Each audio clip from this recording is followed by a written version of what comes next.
prosecutor of the International Criminal Court is seeking an arrest warrant for Myanmar's top Nobel military leader laureate and former crimes Prime against Minister Aung humanity. San Suu Kyi The warrant is yet to be for released by General the Ming military Aung government. Hlaing is over the 79-year-old. alleged. Thank you for joining us for the next hour or two in this episode of Inside Myanmar podcast.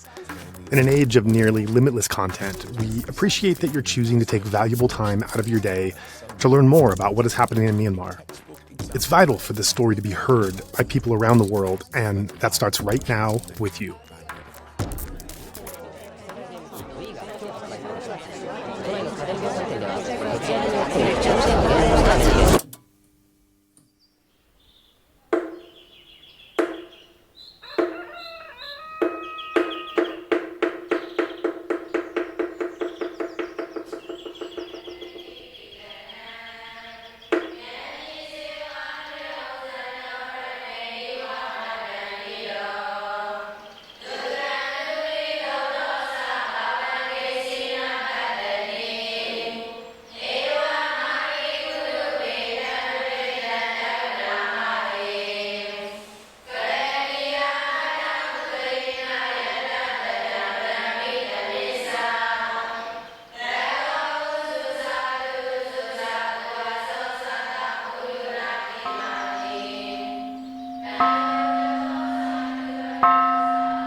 And welcome back. Inside Myanmar is very excited to bring you a special panel discussion. With me right now are Mark and Azad, two people who have unique perspectives and insights on the ongoing conflict at a very micro level, very direct hands-on level. We are hoping to be joined by a third guest, technical issues pending.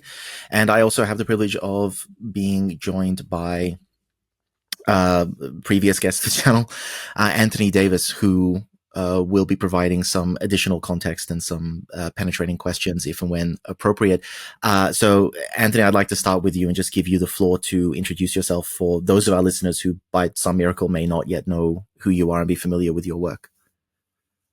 Thank you. You're much too kind. My name, as you just mentioned, is Anthony Davis. I am a security analyst and consultant based in Bangkok, Thailand, where I've been for pretty much all of my career. In terms of what I write in the public domain, it's mostly for the Jane's Defence and Security group of publications based in the UK. So I've been working for them for a good 30 years. Most of my experience on the ground has been from West Asia, namely Afghanistan, where I spent a lot of time in the 80s and 90s and 2000s, Pakistan by extension, Kashmir, and then closer to home, Myanmar / Burma, southern Thailand, southern Philippines. I've had an interest in Islamic insurgencies, hence southern Thailand and southern Philippines in this part of the world. So, as I said, I'm based in Bangkok following these conflicts. And since the coup in Myanmar in February of 2021, the large proportion of my work has been focused on tracking events in Myanmar. But unlike the guests on your program today, I don't have that granular on the ground experience that they will bring to this discussion. Excellent. And we're very fortunate to have you. And I'm sure that contrast between the granular micro scale and the much broader contextualization is going to be very valuable for our guests. So I'd like to turn now to Azad, whom I believe we've interviewed twice at this point. And I'd like to ask you just to explain briefly what it is that you've been doing for the Myanmar conflict most recently, and potentially even what you were doing before that. Sure. My name is Azad. I'm an internationalist from the USA here in Myanmar. I've been here coming up on 10 months now, I think. Before I came here to Myanmar, I was a member of the YPG, which is the Armed Forces of the Revolution in northeastern Syria. I was there for 4 years before coming here. In my year here in Myanmar, I have been working with different groups in the Chin resistance, mostly within the Chin Brotherhood Alliance in Western Myanmar, doing training in certain specialist matters, as well as participating on the front lines where appropriate, and helping with whatever training or with whatever structural advice I can give. Also, as of recently, I'm now a member of the AIF, the Anti-Fascist Internationalist Front, which is a formation of, we can say, revolutionary internationalists who are coming to Myanmar to fight in the revolution alongside the people here. Excellent, excellent.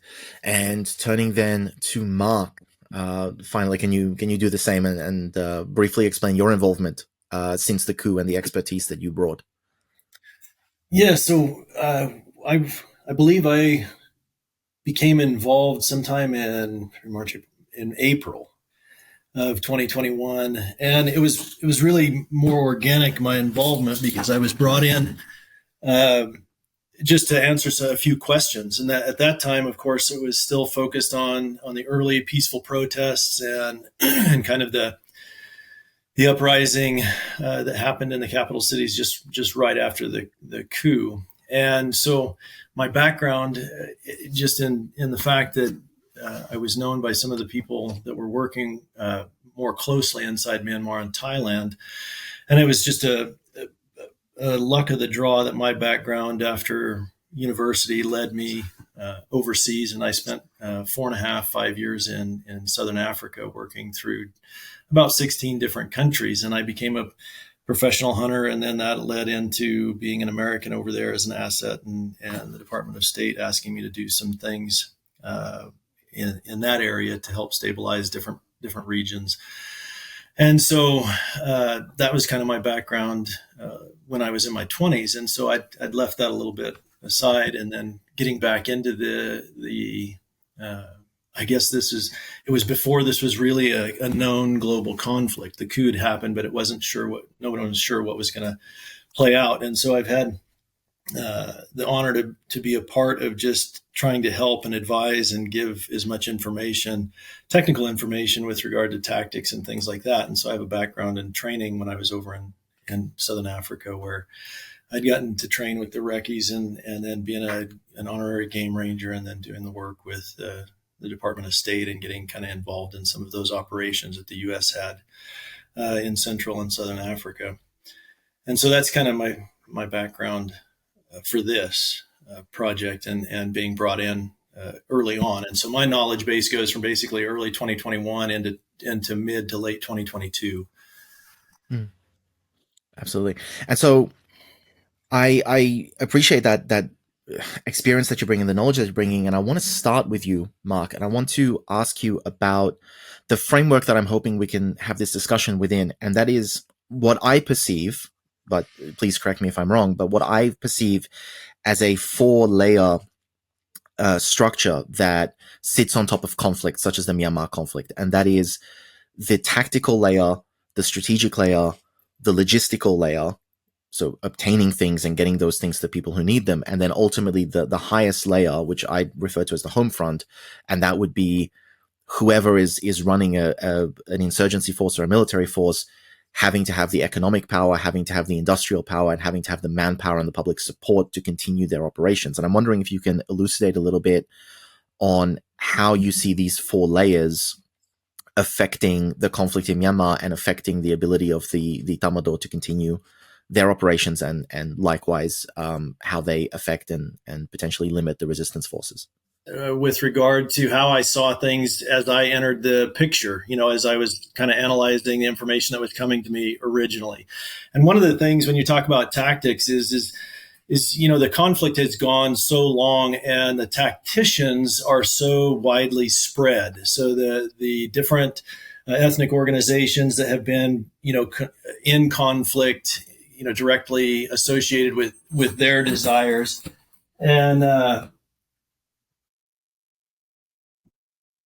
so when I started looking into how all of this formed up, it became kind of obvious that communications were one of the limiting factors between the organizations, between the armed ethnic groups, and trying to get consensus, right? And that's part of tactics. It's what to do, when to do it, and then the force that you're going to need to deploy in order to accomplish whatever goal you have. And the organizational structure in the beginning, this was a really grassroots pickup. And again, this is an unarmed society that has kind of been subject to the conflict around it for the past 70, 80 years plus. And so the people themselves, once they became willing or the desire hit the breaking point to where peaceful protest was no longer going to remain their focus, it was real clear that there wasn't any overarching organization. And as badly organized as the junta might have been, it was still a command structure.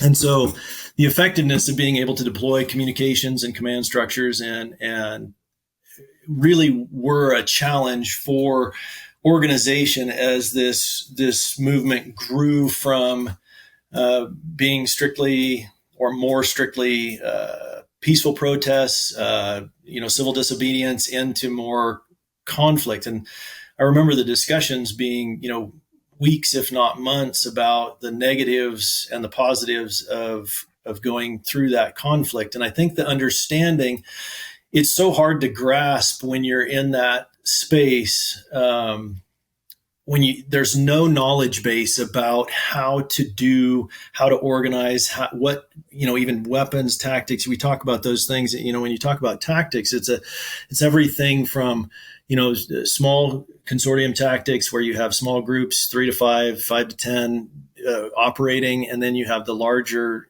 tactical organizations where we're almost separated out from that original kind of movement, the growing resistance, and then trying to get the acceptance, because there's so much distrust or mistrust between the different groups and factions in Myanmar that we were trying to coordinate with, because of the long duration history. Like the mistrust had built so long.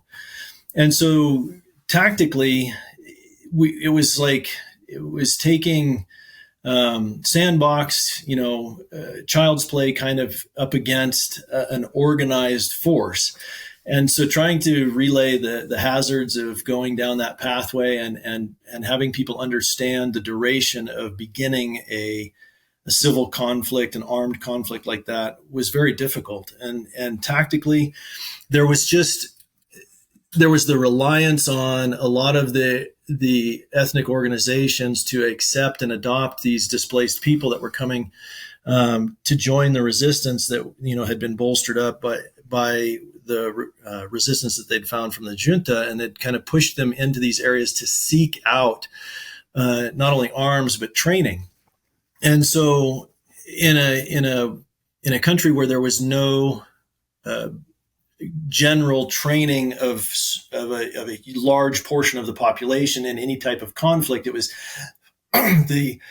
the conflict was structured in such a way for so long that there were just small pockets fighting back. That's kind of separated from one another. And so as we tried to organize and define what tactics were and what was acceptable, again, that was defining what would be acceptable in international eyes, because there was there was a huge desire to gain international support for the resistance and putting forth the National Unity Government and the organization there. Those were all attempts to gain more international help, because the base logistical need was so great because of, again, a disarmed population. There's not arms just floating around. And even though Myanmar has had the conflict and arms have been, flowing in from different places to other, neighboring countries, they were typically kept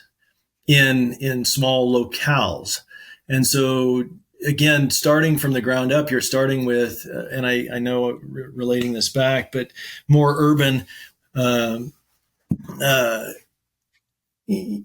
more urban mentalities, it was just an interesting way to jump into this, and it was like starting over. So usually in a conflict situation, there's defined groups that have their initial organizations, and you can kind of jump in and just give guidance, and they'll starve to take that guidance. In this case, it was a little different because culturally there's a lot of separation between the West and understanding. Like my basal understanding again is tainted because I was born in the United States, and so I have a different idea of what is available and what could be, and it was a learning process for both, for not only the ethnic groups, but for the people that were displaced, that were fleeing into those areas to try and gain this. And it's like starting over. So you're starting at this like childlike level of education and warfare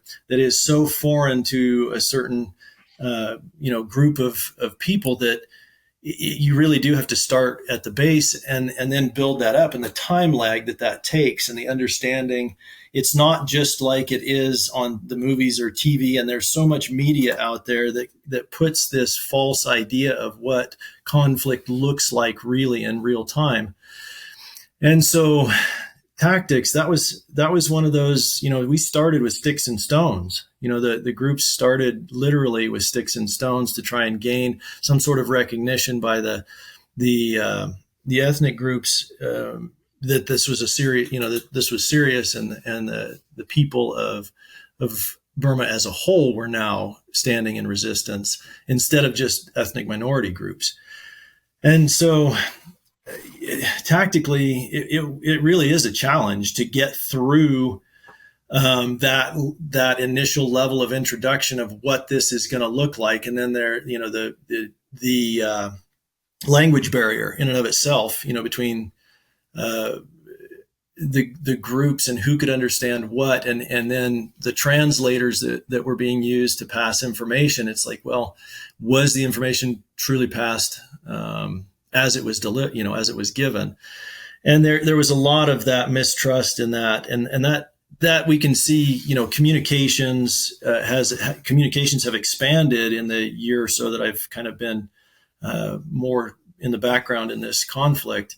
And that's a huge benefit when you can talk across geographic boundaries, so that you can organize and coordinate. And that helped with everything too, with, between the Free Burma Rangers and the Strong Arm and some of the other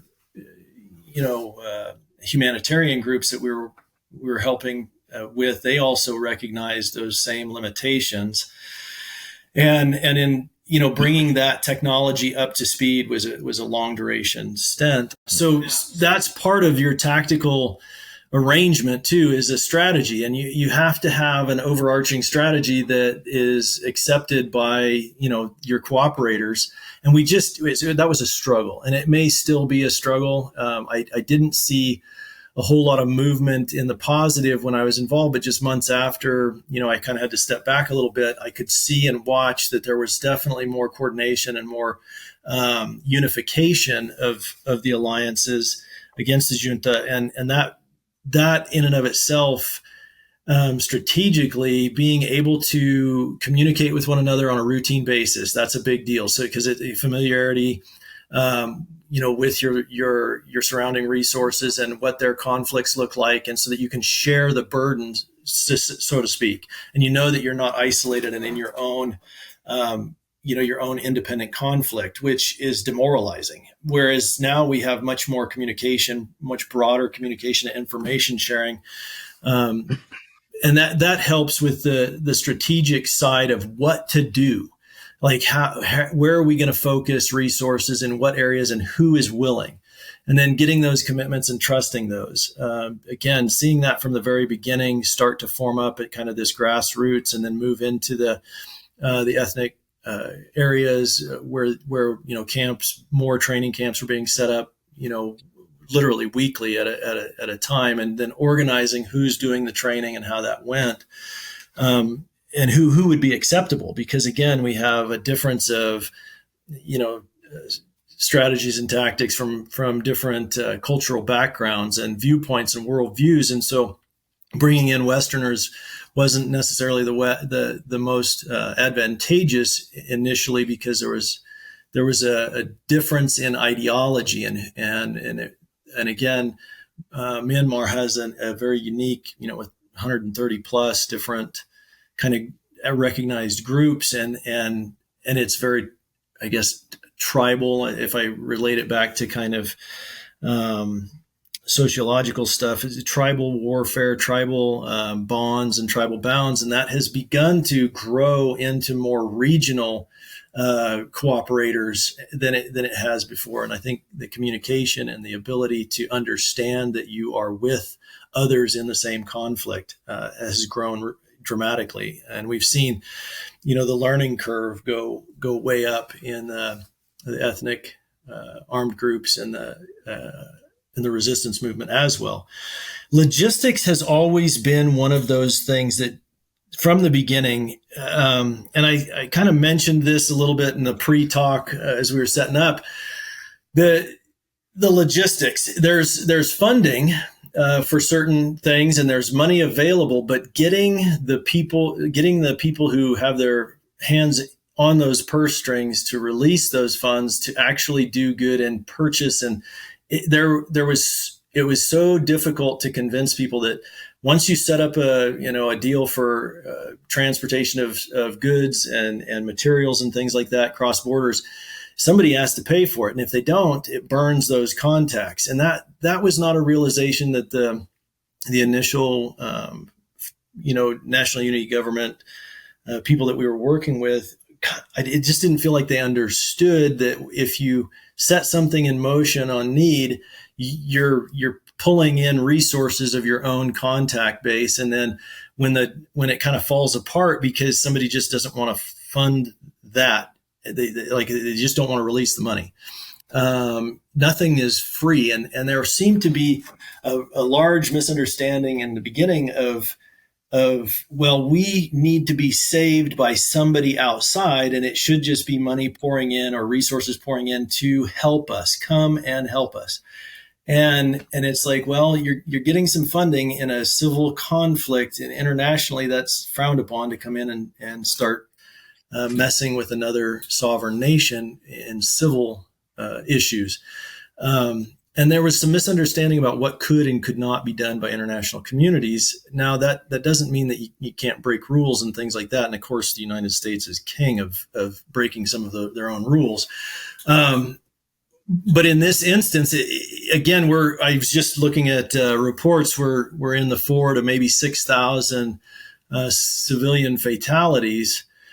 And in the grand scheme of warfare, that is a fairly small number in the grand scheme of civil war. That's a small number. But now the displacement has been extraordinary, 3 to 5 million displaced over the years. You see these numbers, and then that there's some other cause that's going on. There's no ability of the people then to fight back if they're just getting pushed out, and there's no way for them to resist.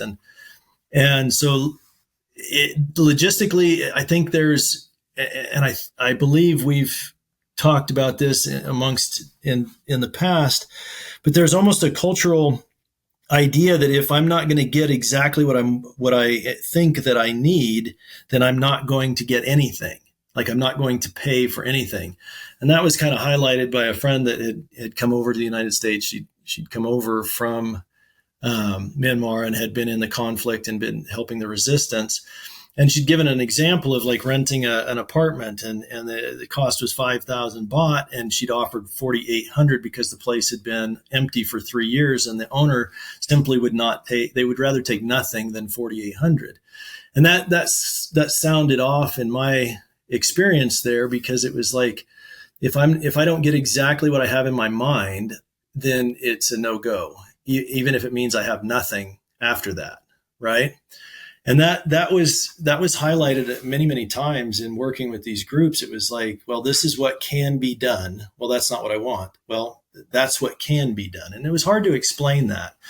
And logistically, you have to make do with what you can get. There's wishing in one hand and the other option, and you can do one or the other, but you need to still go forward. And so the stagnation that we saw initially had a lot to do, in later 2021, there with the national unity government was just this inability to agree to move down a singular path, right? And so there was just too many ideas and nobody wanted to give anything. And I think we still kind of see that. And I'm hoping Azad can speak a little bit more of the day and day on the ground.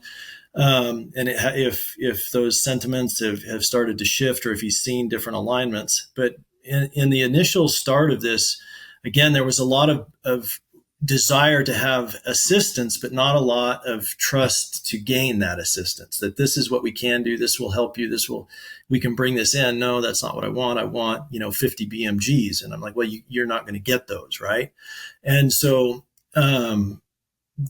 it was a desire versus a reality that was a struggle in the initial formation as this grassroots kind of picked up and started moving. People had huge misconceptions about what they were getting into. And we spent, there was weeks talking with people and trying to explain, how that looked and how long it would take. And I think we even said, 3 to 5 years, 5 to 7 to be expected, was that. And it was kind of a disbelief that would take that much effort to overthrow, the little junta, and it bears out in conflict. It usually does. Now we're discussing Syria and its remarkable flip flop, but that was not the case here, and circumstances are vastly different there as well. I want to jump as quickly as I can to Azad, actually, because you were talking about earlier on in your response, you were talking about things like command and control and establishing that centralization of direction. And that's something that it seems to come up a lot. It's not enough to have a population who's willing and who has individual tools. You need collaboration. So I'm wondering, Azad, speaking from your perspective, sort of on the ground in Chin, how do the command structures look? I understand that there are defense groups that have been around for quite some time, organizations that have been around and established themselves and have internal rank structures, but it's not quite the same as a nationwide military. So how solid is the command and control structure? How much faith do the people in positions of power have that their instructions are going to be followed? And to what extent is there genuine collaboration between different groups in the state? Yeah, I think one of the most important things that Mark mentioned is a little bit about how we can say the mindset of war. No, at least with our Western audience, we can understand that in the West, we have a very particular philosophy of war that is different than in the East or, in other parts of the world. I would describe it as like almost a positivistic or like scientific or almost like mathematical approach to war. No, if you ask someone like this, they say, okay, we need to have this many resources organized in this fashion and deployed in this manner, and that's what will give us a victory, almost as if the victory is itself some kind of like math equation, which, in a way can be true in some cases. But here, the philosophy is much different, where not just the war, but the revolution and the entire social aspect is itself a much more social act. It has a lot more political and social dimensions that add increased complications. It's one thing if you're in a Western military that has a bunch of resources, it's very easy to say, okay, well, we just need these assets deployed in these way and we can get certain results with them. But in this revolutionary case, obviously to attain such assets requires, as Mark mentioned, a lot of investment. And to get that investment pulled from certain places takes a lot of effort and a lot of social sway as well as material sway. I'll give I think a really good example of this. Let's say you want to have a unit that's able to fight. To fight, they need to have their weapons, their equipment, and let's say magazines. No, just the magazines to hold your ammo. Normally, soldiers here, at least from what I've seen, don't have so many magazines. So let's say you're coming from the West, you need to go to the commander, and you need to tell the commander, okay, look, our soldiers need to have magazines. Now, it's one thing to say this kind of theoretically, like, look, to have a long fight, to make sure our soldiers are able to stay in the fight and maneuver, they need to have enough ammo, they need to have magazines. And someone can agree with you on principle, But then you look at the reality of the Myanmar black market, where even AK magazines are $60 to $80 a piece. We're not even talking about M4 magazines, no. And suddenly, when you want to have 5, 6 magazines for every soldier, when you talk about even getting enough magazines for one platoon, let alone one company, now you're talking about $10,000, $15,000, $20,000, and that's just for the magazines. So there's kind of like a chicken and an egg situation where, you know, we're chasing effectiveness. We want to increase our training. We want to increase our capability. And there are certain steps that you have to do to reach that capability. But because, as Mark said, no, there is the level of development until now is not so high. There isn't the basis of understanding of that. So how do you then convince someone without that basis that, hey, just for 40 people, I'm going to need $20,000 just for their magazines? Now that's suddenly a lot harder of a sale to make.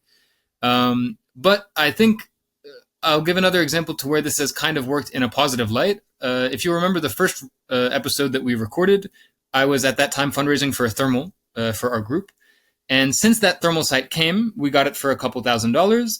At the time, we had anyways been telling the people we're working with, look, you should really be looking into, you know, optics like this that we can get. They make a big difference in the battlefield. But of course, there are thousands of dollars for just one optic. So the money isn't very easily found. But after we got this thermal, the luckiest thing about it is it has recording features. And after it was used in the battlefield and they saw directly, oh, hey, this thing is has a lot of efficacy and can be used in a lot of good ways, suddenly there's all this money for the thermals. And now everyone is buying thermal scopes. So it is a situation like this where you can make the material argument, look, we need to do this, we need to change this, we need to organize in this way. But until there is something that you can grab and hold on to and look at and say, oh, when we do this, it's effective, it's very difficult to organize the social sway, especially coming from the outside.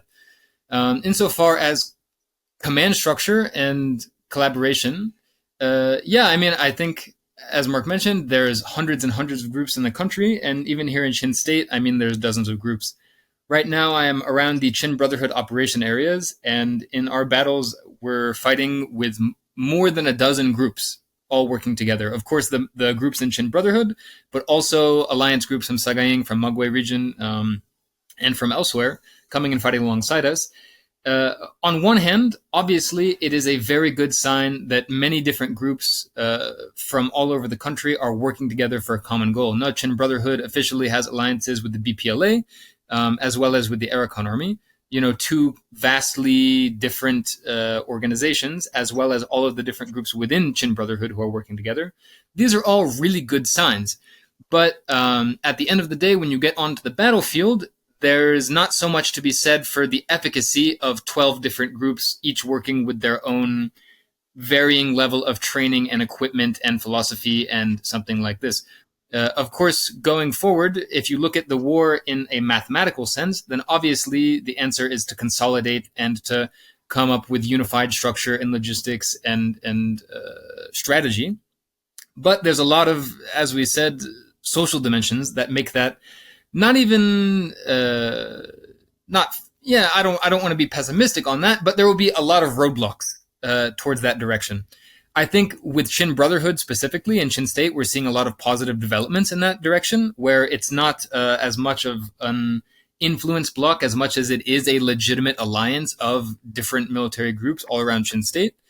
So we are seeing positive steps in that direction, but conversely, we are seeing the very real situation in Chin State, this whole divide between Chinland Council and Chin Brotherhood, and the very frequent problems that it causes.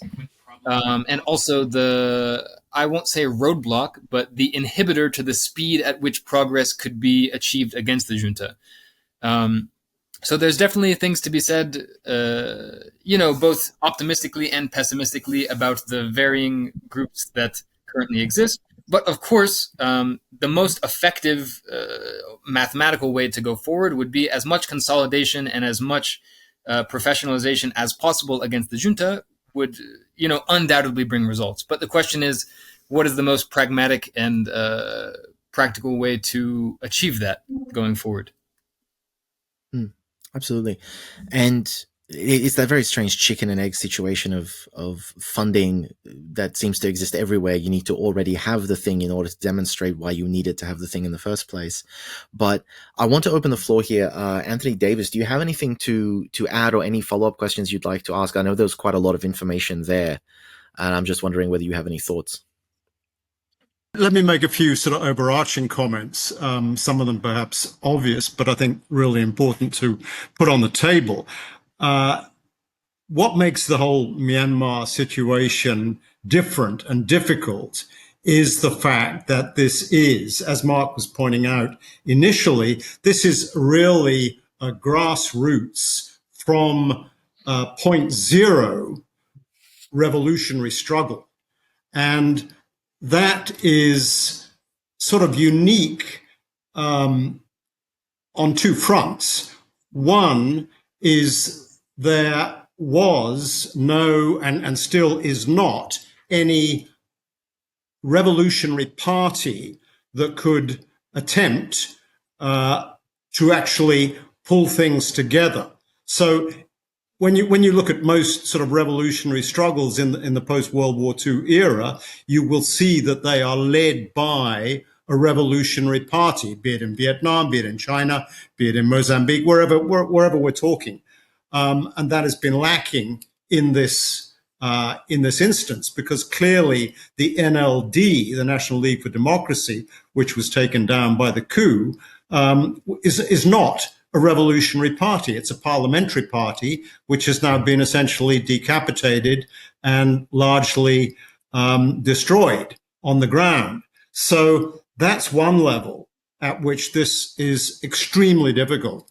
The other level is that there has been no external power willing at any significant level to support this struggle.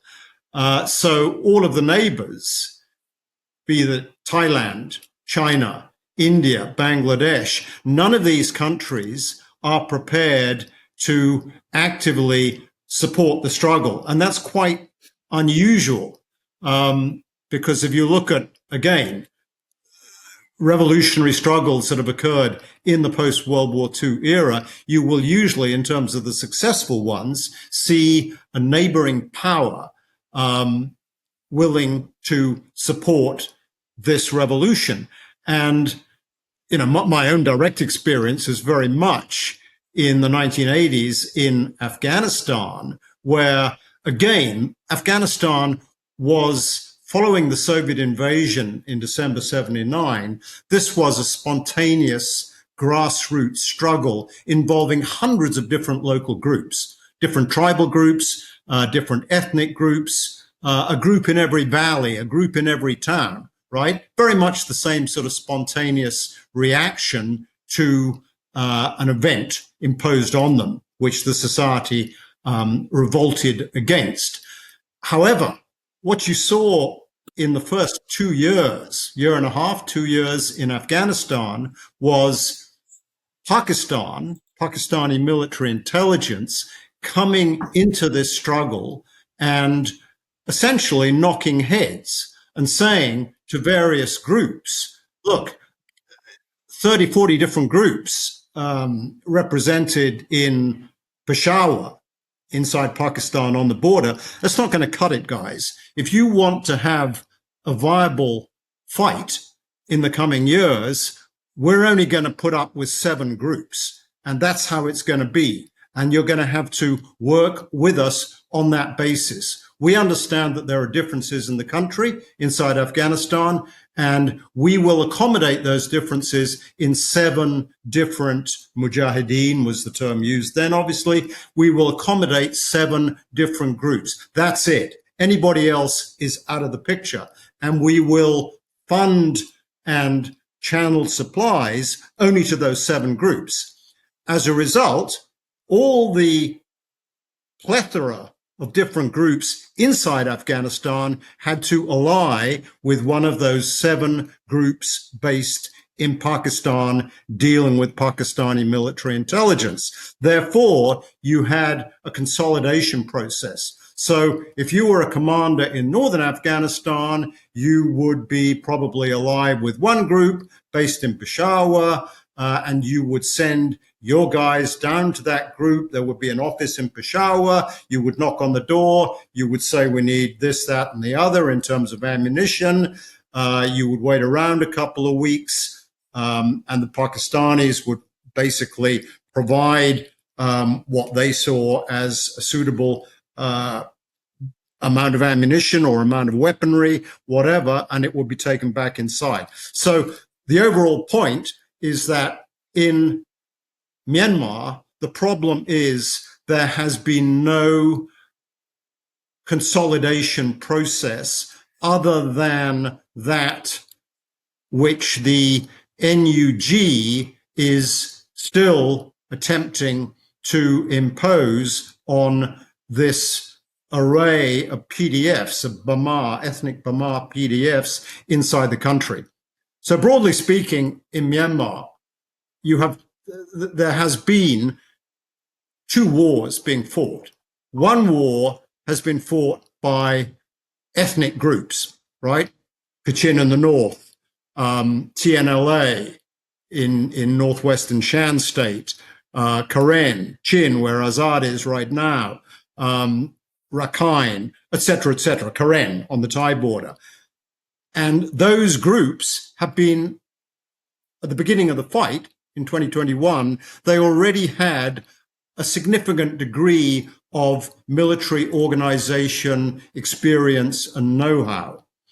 Then there is the spontaneous uprising in the Bamar heartland of the country, which occurred, as Mark was explaining, with essentially no experience of anything, of how to fire a gun, as he said, sticks and stones, right? Which is a whole different dynamic. So what we've seen over the last coming up 4 years now is an interaction between a lot of PDFs, not all of them by any means, but a lot of PDFs and those ethnic armed organizations or ethnic revolutionary organizations, EROs, which have training, weaponry, experience, etc., on the one hand. And PDFs have also been dealing, on the other hand, with the NUG, which is sort of everywhere and nowhere. And some PDFs are prepared to deal with the NUG and to benefit from what it can provide in terms of funding and munitions and, to a degree, guidance. And other groups are not. And that's a huge problem. So how all this is coming together is very difficult to foresee. It is changing, but it's happening slowly, and it's not clear how these two wars are basically going to coalesce into one war, which ultimately is what you require to overthrow the incumbent regime. With regard to what Anthony was saying, that multifaceted kind of conflict, right? The Bamar from the middle of the country kind of moving out, and then the mistrust and the distrust that the ethnics had for some of the Bamar coming up. And there wasn't in the beginning, that was really a struggle, was to convince the ethnic groups to take on these refugees, almost these people that were the resistance people that wanted to come up and fight, because it was logistically a tax on them with no benefit initially, right? And so there was almost a feeling of like the people coming for help, the Bamar that were coming up and seeking those who had the training and had some experience in this conflict, in the durational conflict, there was this animosity almost toward them for not having participated from the beginning in the ethnic struggle. And so, like you said, the logistics and how to get around that.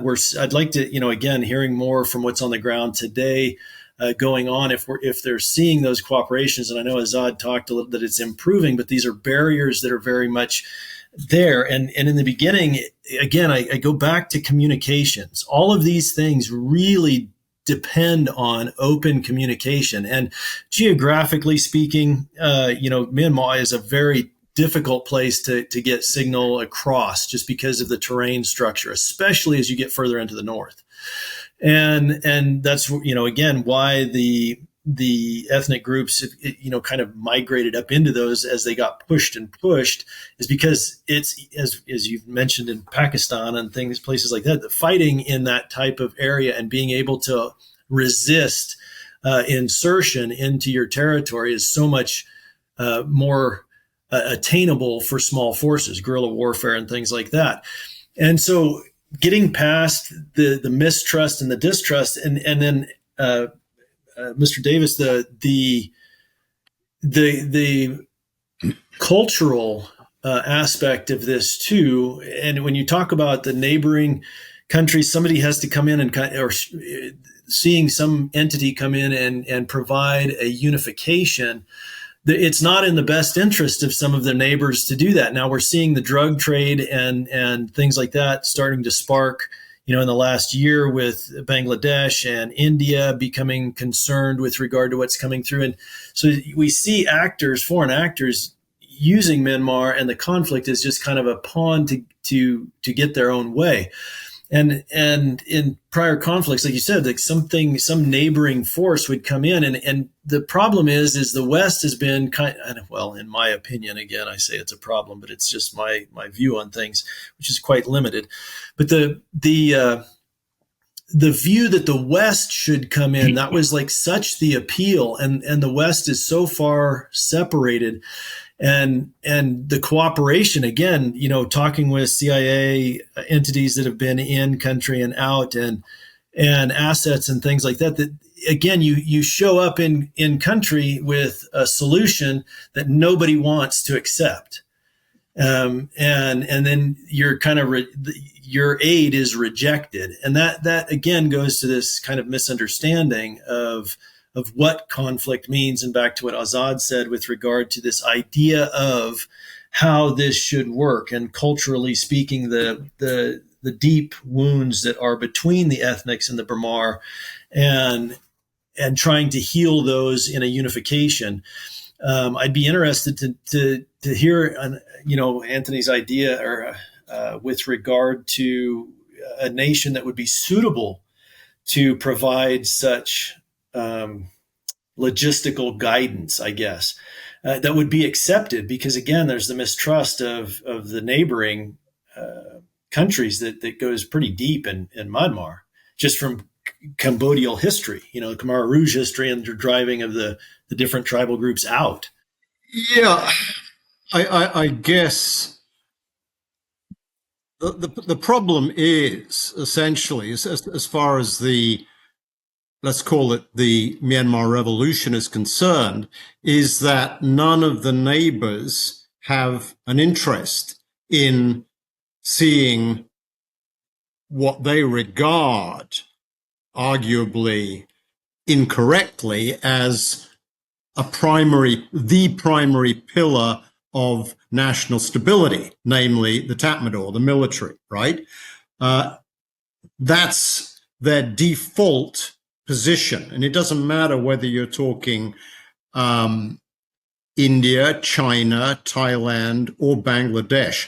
They all, in different ways, for different reasons and at different degrees, have come around to the conclusion that this revolutionary upsurge is not going to overthrow the military, and in a definitive manner, and therefore there is no point in providing support to revolutionary forces inside the country. Anthony, does that have to do a lot with the internal conflicts and the lack of stability in even states inside Myanmar. Like there's, like Anthony said, 12 or so different factions, and an outside entity looks at that and says, well, no one's in charge and no one is accepting,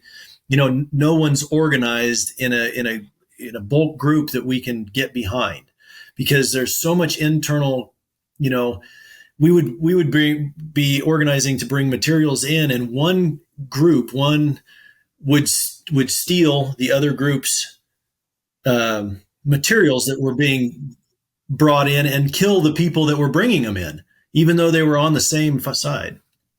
I get the question, Mark, and my response would be that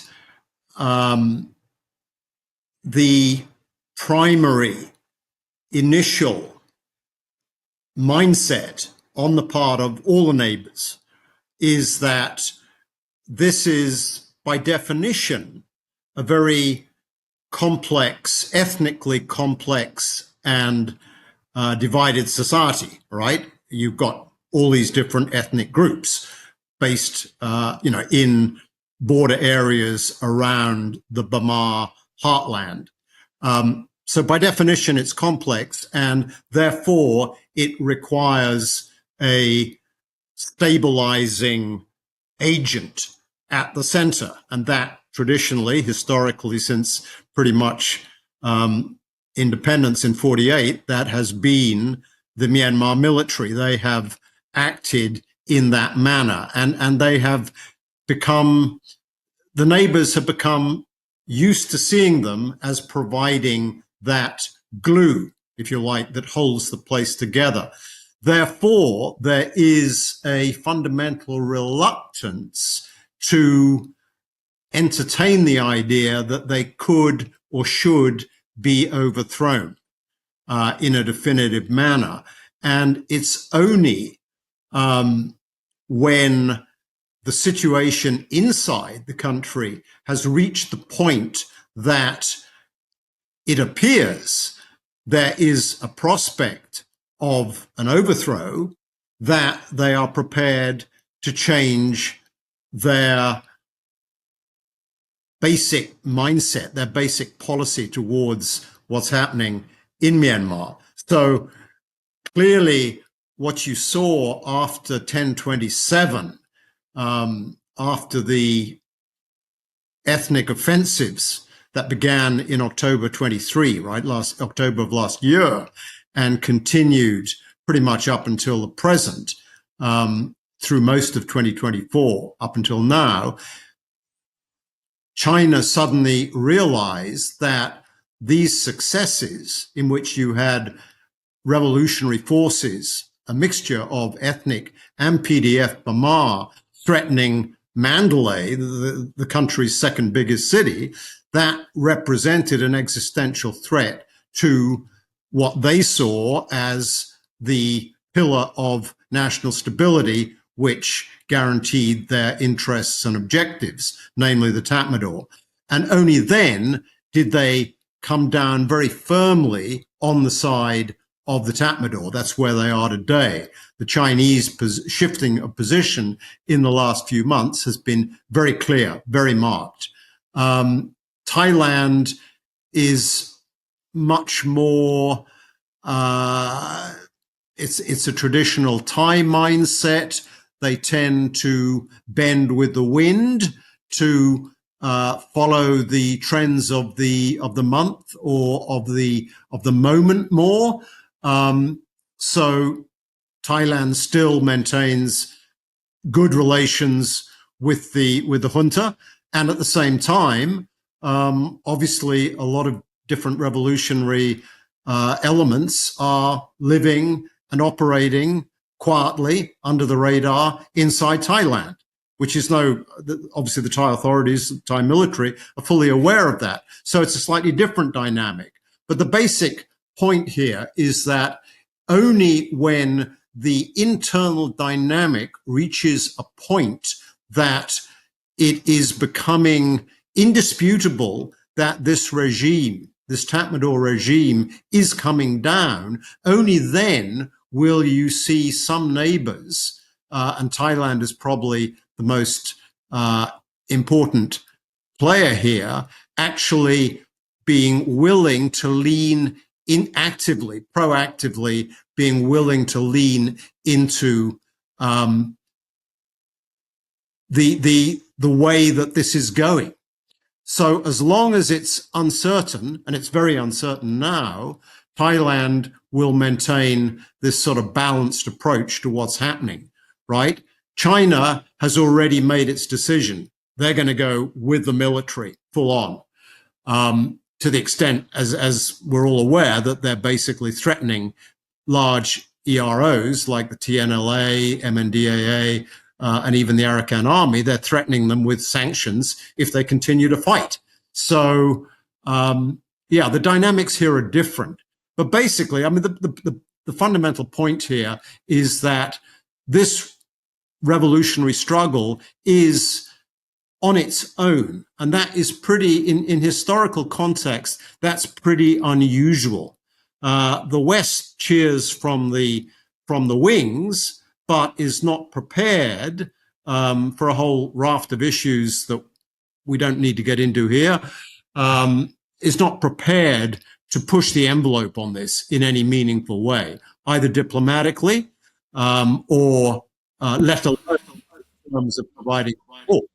But basically, until the internal dynamic can prove that this regime is coming down, then the neighbors will continue either to support the Tatmadaw or to hedge. And I think this is a good time to turn back to Azad, because one thing that is being clear in everything that's being discussed here is just how important that solidarity is between the different groups who are fighting, ostensibly are all fighting on the same side.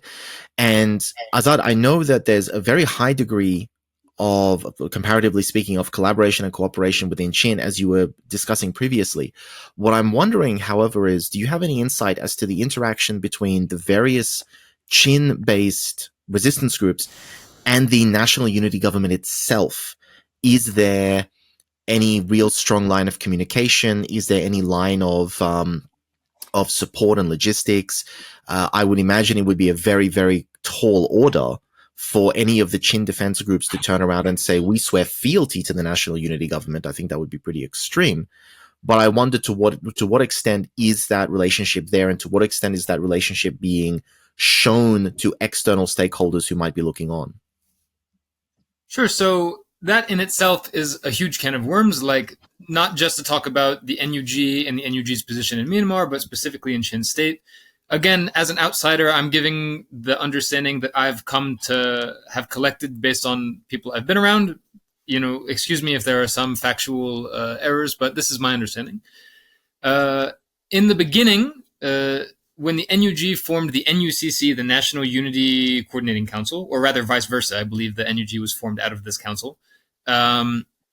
The members from varying ethnic groups sent, representatives to the NUCC on behalf of their ethnic groups, which was a very big point of departure in the revolutionary history of Myanmar. Now, as Anthony mentioned, there have always been there's now two wars. There is the ethnic war, and then there is the this new kind of post-coup uprising.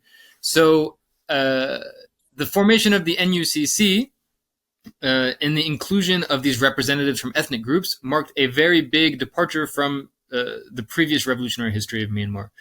Now, the envoy to the NUCC on behalf of Chin State is now what we would say someone who is aligned with Chinland Council. So in 2022, 2023, after the kind of breakdown in relations of the ICNCC, the Interim Chin National Coordinating Committee or Council, I forget, when that, after Chinland Council and led mostly by the CNA, CNF, withdrew from that Chin Coordinating Council and formed the Chinland Council, thus also began the question of, okay, well then who inherits the relationship with the NUCC and the NUG? Because that person who was before a member of the Chin, we can say like overarching Chinland Coordinating Council, now withdrew to one of two big political blocs that exist in Qin State. Now we have Qin Brotherhood and Qinland Council.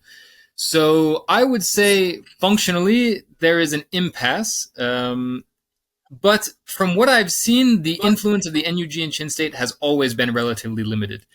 I mean, that could just be me. I'm fairly neck deep in like military matters, and I haven't touched a lot of political or social spheres here, like humanitarian or education or things like that.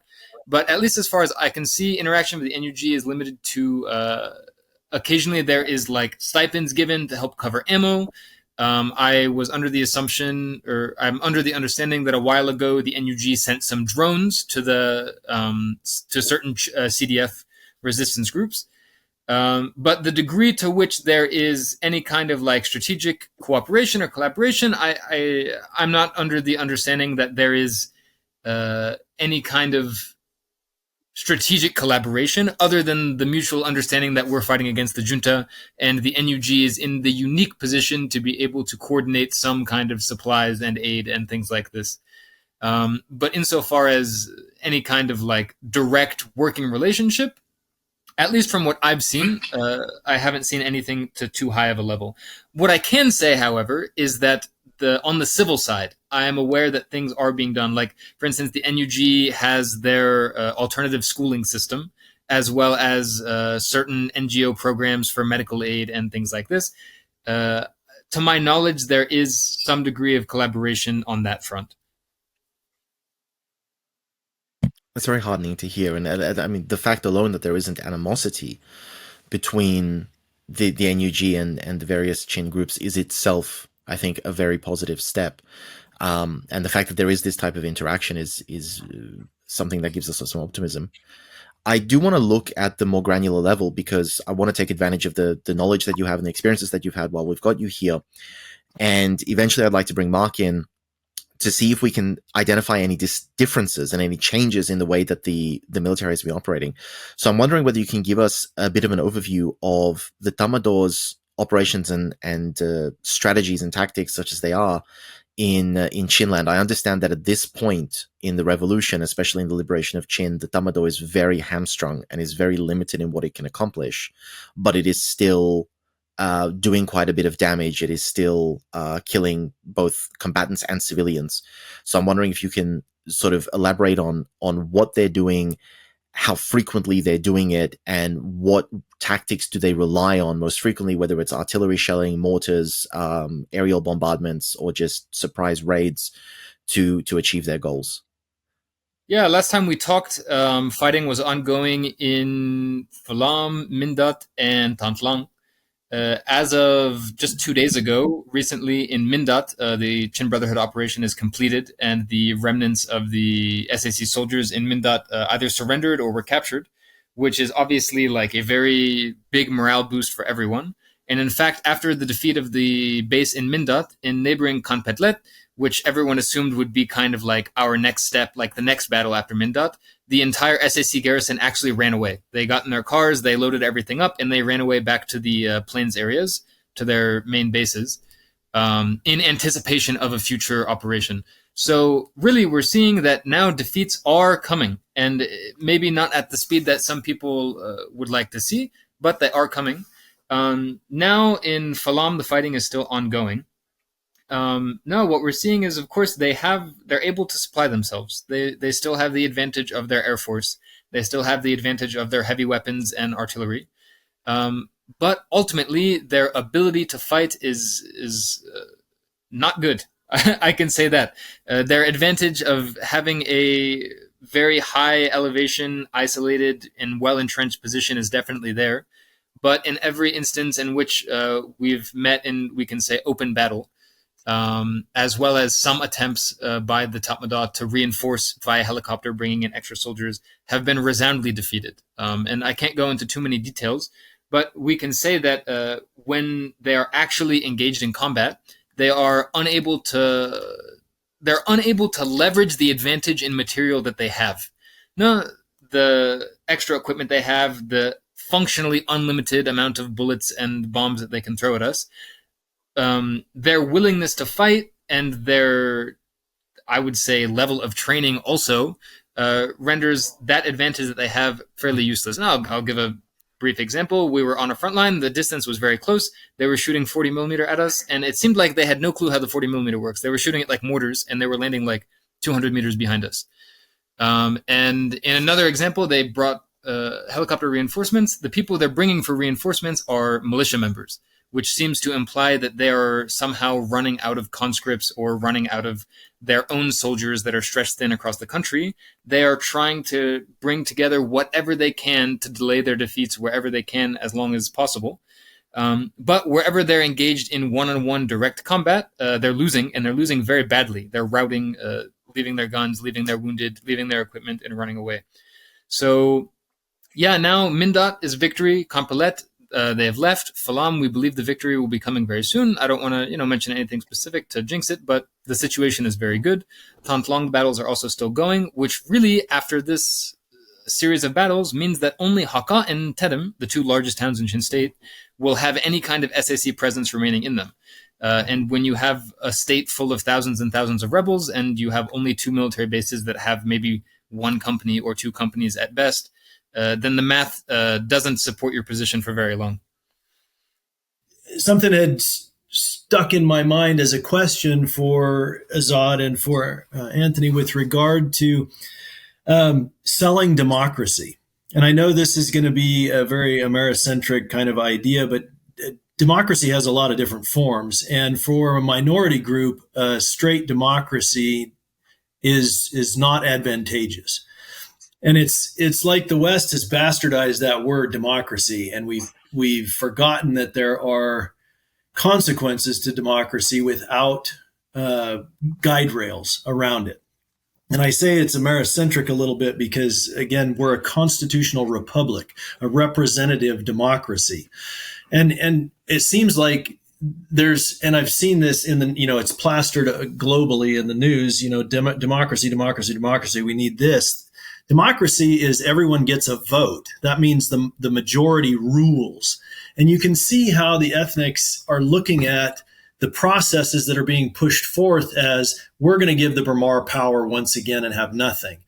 And it seems like the conversation, and again, I'm asking this as an Americentric, I'm asking a perspective as to, is there not maybe a better system that is more conducive? If we just stay that we're demanding democracy, then the majority will rule once again. There has to be an understanding, I would think in my mind, an understanding that there's something beneficial to the ethnics, and a flat democracy as it's being sold globally currently in today's world, it does not offer that for the ethnic minorities. I mean, what we know about the Myanmar revolution pretty much from the beginning is the term used is federal democracy, right? I mean, Mark's totally aware of that. So this is not, if you like, in an optimum scenario, we're not talking democracy as it might be practiced in for example, the United Kingdom. We're talking something else, a federal democracy. There's a federal democracy in the United States. There's a federal democracy in Australia. There's a federal democracy in Switzerland. I mean, they're all different brands of federalism. And the point that basically is the challenge that confronts revolutionary Myanmar. What is federalism going to look like? Because obviously, as Mark pretty much laid out, the ethnic groups that have been oppressed by the Burma, and they are essentially Burma-dominated armed forces, they are not going to go back to the way things were before. So how that federalism or confederalism is going to be shaped is the big challenge for the future.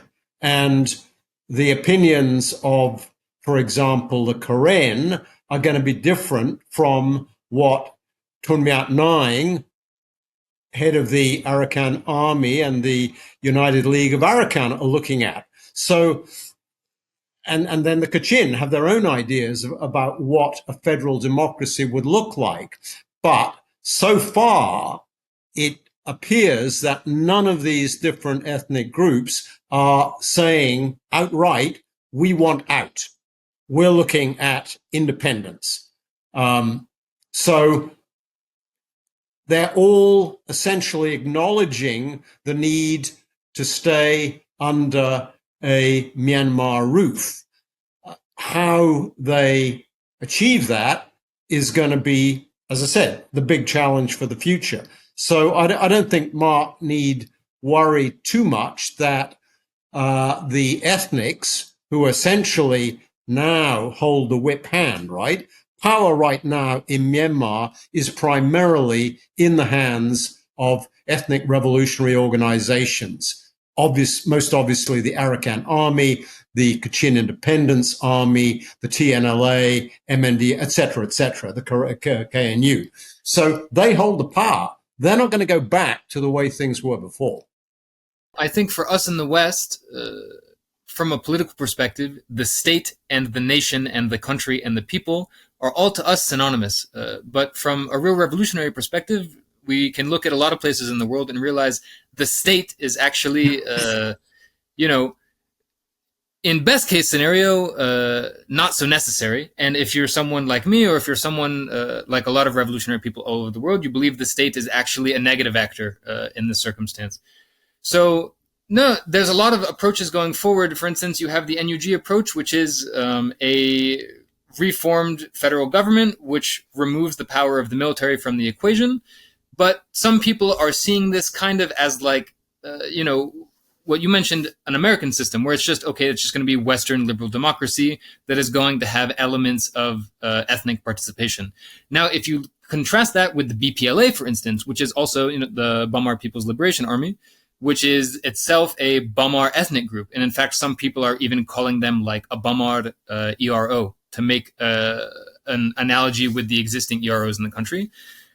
Their political position is much more confederal in nature, like not saying, okay, we need to have a new centralized state that has good ethnic participation, but explicitly calling for a confederation of federal entities that are in their own way instituting democracy in their own constituencies.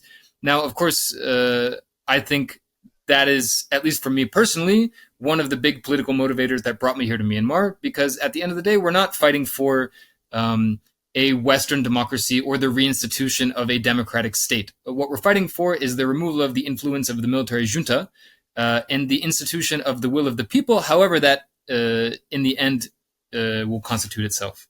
The big question then becomes, what should the trajectory be? Because not looking at the granularity, not looking at the tactics and the strategies and the logistics, but looking at the larger scale. For context, for example, I was contacted while we were having this discussion. I was receiving messages from a contact of mine in Yangon who is telling me that there is panic now because not only is the military once again forcibly recruiting, but the roads leading to Yangon are currently being contested by the Arakan Army. Her estimation was that the conflict is about 6 hours drive out of the city and closing in on Yangon proper. So still quite a distance away, but enough that the military within Yangon have definitely the hornet's nest has been kicked and they've gone into high activity and everyone's sort of trying to keep a low profile. So things are definitely continuing to progress. The country is not in a complete stalemate as some people like to portray, but the question is, what do the various groups need to be doing? Should the focus just be attacking the military at all opportunities on all fronts to put as much pressure on them as possible? Or is it more important that the post-Tatmadaw situation be discussed behind closed doors now between the National Unity Government, between the EAOs? Anthony, as you pointed out, the power functionally is in the hands of these EAOs.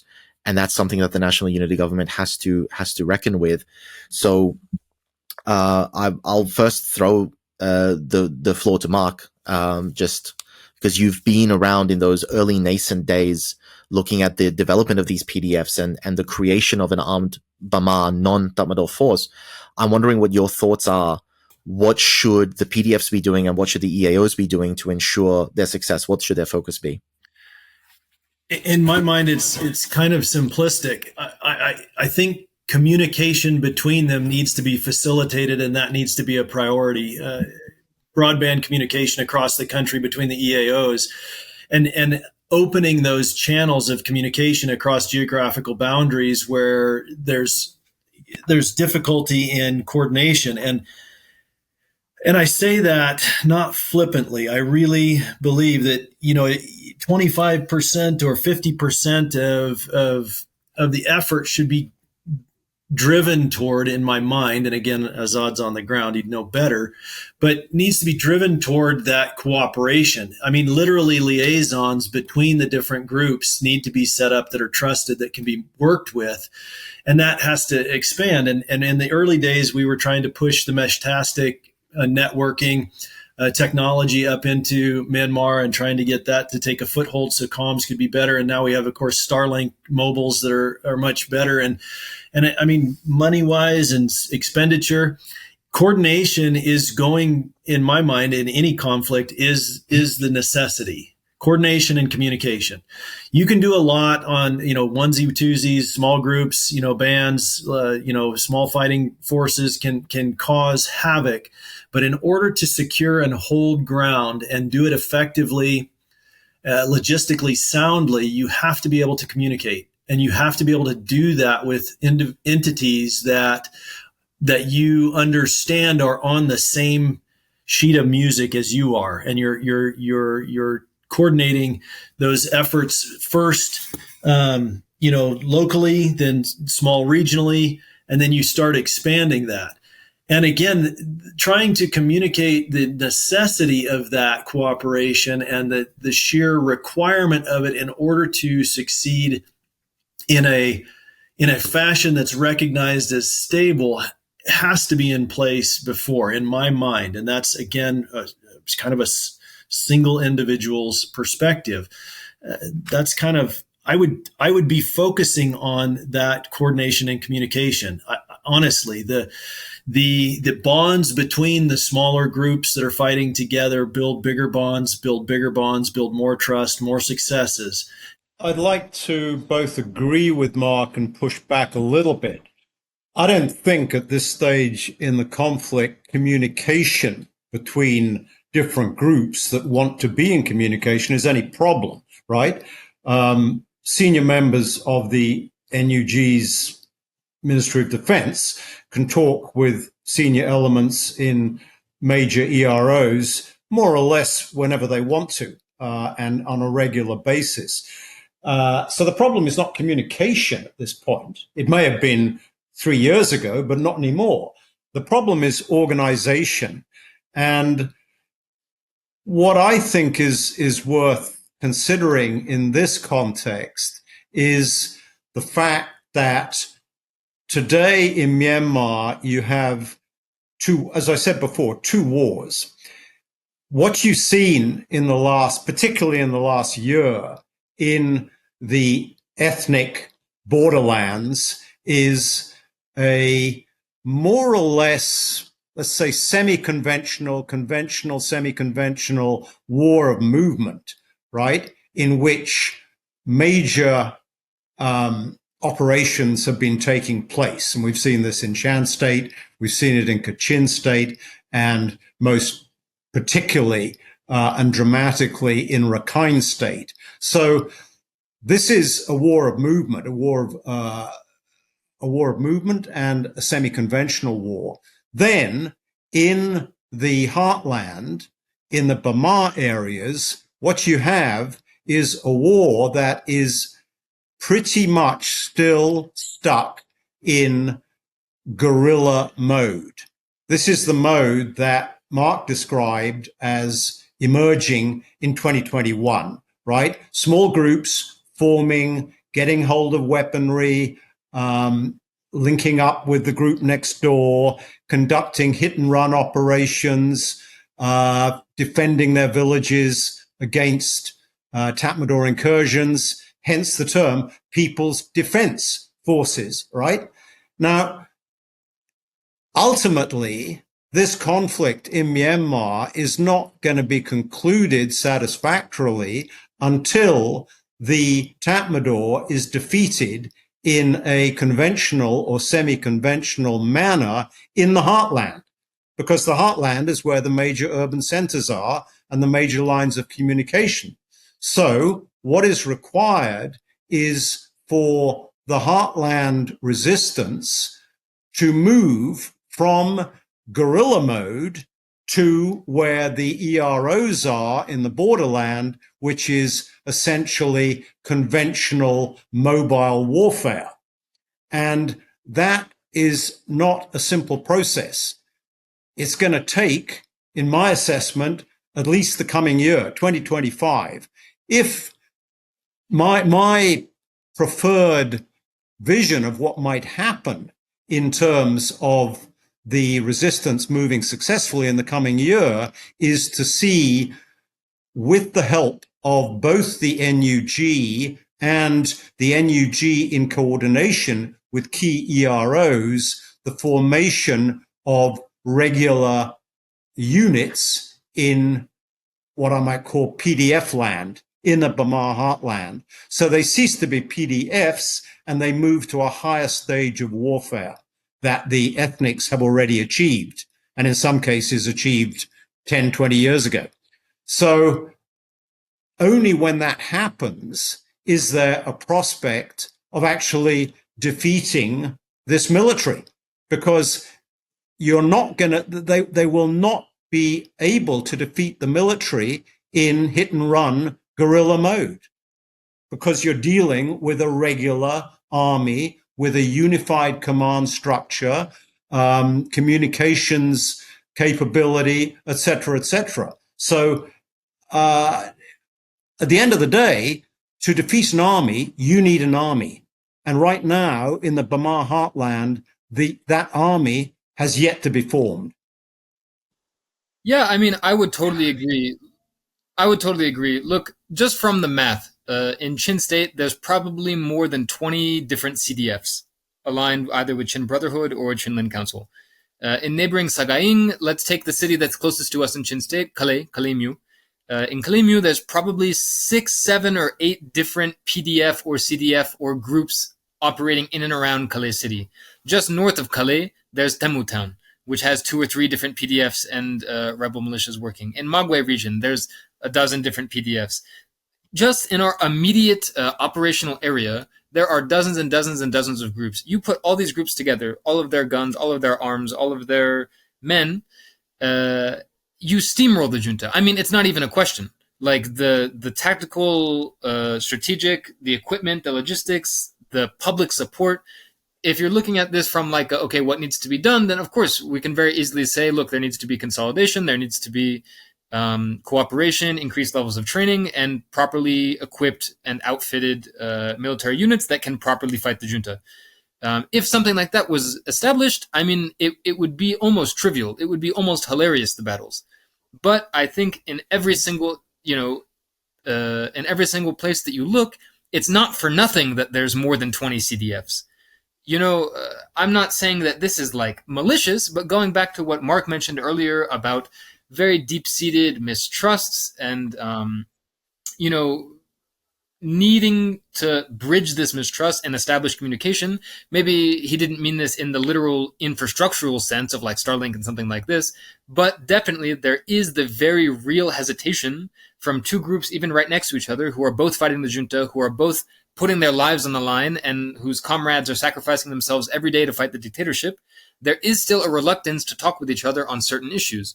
So, no, before we can even dream about, let's envision a Chin Liberation Army, for instance, a unified armed structure of all of the Chin groups working together under some kind of unified command structure, strategic framework, and logistical structure. Such a formation would steamroll Chin State, like without question. But obviously, the roadblocks that exist to form that in Chin State are the same roadblocks that exist, I would say, almost everywhere. Now, we are seeing some success stories, especially some places in the East. Like just last week, there was an announcement of several different Shan groups coming together to create like one unified command. And slowly we are seeing more cooperation, like the Chin Brotherhood, as I mentioned earlier, is actively cooperating with both the Arakan Army, as well as BPLA, as well as other different allies in the plains regions next to us, Sagaing and Magwe. We are seeing that cooperation go forward. Now, the catalyst, I think, this is my personal opinion, until now, there has been no big setback, no big slap in the face, no big defeat for the resistance that has, as we say in America, there has been no coming to Jesus moment, which is where there has been the realization, which is, hey, we really can't do this anymore. Like this, it's not going to work. Because the junta everywhere has been backpedaling and been defeated. I mean, look at the embarrassing defeat in Lazio. Look at the defeats now in Chin State.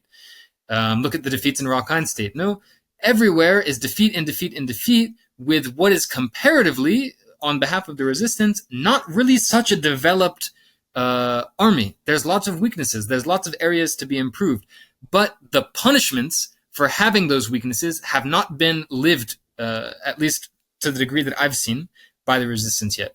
So definitely, I absolutely agree with both Mark and Anthony that the way forward, the strategic victory, the end game to fully defeat the Tatmadaw has to come about as some kind of consolidation and some kind of increased cooperation. But at the moment, in the same way that it's hard to convince them to buy some magazines, it's also hard to convince them to all come together suddenly and all unify, when that's something that's more abstract. But what is very practical and what is very real is these tribal issues and these frictions between them and these disputes over land and these disputes over control of areas. That's something that's in their hands right now, tangible, controllable. And anyway, everyone is still somehow experiencing marginal victories against the Tatmadaw. Now, I think going forward, that won't always be the case. The heartland is going to be a lot different story than the ethnic areas where we have total support and total control and total freedom of movement. But I'm not pessimistic at all. I believe that eventually the realities of the revolution here I do genuinely believe that every faction in this is coming at this conflict with good intentions, with pure intentions, and with the genuine intent to have a better system in Burma that works for everybody. And I'm hoping that the realities of the conflict will help remove some of those roadblocks as we go further down the line. I don't know when that will be, but I'm confident in the resistance of the people and in their desire to achieve a desirable outcome. But let me actually just very quickly follow up with you, Azad, because you mentioned these very tangible tribal issues. You mentioned disputes over land and so on. And a comment that I remember receiving from another guest when we were discussing the conflict in Karen was that something that I found very, very surprising. The assertion that there were bases in Karen that it was either Karen or Karenni, I apologize, I can't remember clearly. But the assertion was that there were bases that were being kept alive, Tatmadaw bases that could have been overthrown. And one of the very important reasons that the base was not overthrown and the Tatmadaw was not pushed out of that region was that the ethnic groups, the various armed organizations were aware that without the unifying factor of a common enemy in the Tatmadaw, they would predominantly focus on not pushing the conflict to wherever the border currently is between the Tatmadaw and the unified resistance, but rather would go back to squabbling between themselves and trying to settle those old scores and establish control of the territories that they claim to be theirs. I don't know what the situation is like in Chin, but not only speaking of unification as a tool to become more effective in the face of the Tatmadaw, is there, in your opinion, a very real risk that without unification, even if the Tatmadaw are defeated, there's no hope for a smooth transition because the conflict against the Tatmadaw will be replaced by internal conflict between different groups who still haven't settled the exact borders of their respective spheres of control? Yeah, on that topic, I'm optimistic. I'll have to say right now, the situation in Chin State is not great. However, it's a lot better than it could be. And there's been lots of opportunities for it to go worse, and it didn't because of cooler heads that prevailed. And my belief is fundamentally that everybody in this, even different factions with fundamentally different political issues and positions on certain like tribal issues, everybody is coming at this with the best intentions. And I think that in Chin State, this is something we'll have to contend with very soon because, as I have mentioned before, I believe that by next year, the Tatmadaw will be out of Chin State. I believe that actually once the Tatmadaw is totally gone, I think that will be a catalyst of warmer relationships between the factions in Chin State. I think that it will have the opposite effect of what you described. I think that once the enemy is actually gone and we can stop thinking with our guns so much, to use a phrase, I think that at the end of the day, the people here really do just want some kind of autonomous democratic system. Now, that's just me being optimistic, and that's just what I've seen in Chin State. I can't speak to the realities of maybe how other ethnic groups interact either between themselves or within themselves. But yeah, that's just been my experience. I'm optimistic. I just like to endorse what Azad has just said. What I believe is that any post-Tatmadaw dispensation regime in Myanmar is by definition going to be messy because you are taking down this central and ultimately destructive pillar.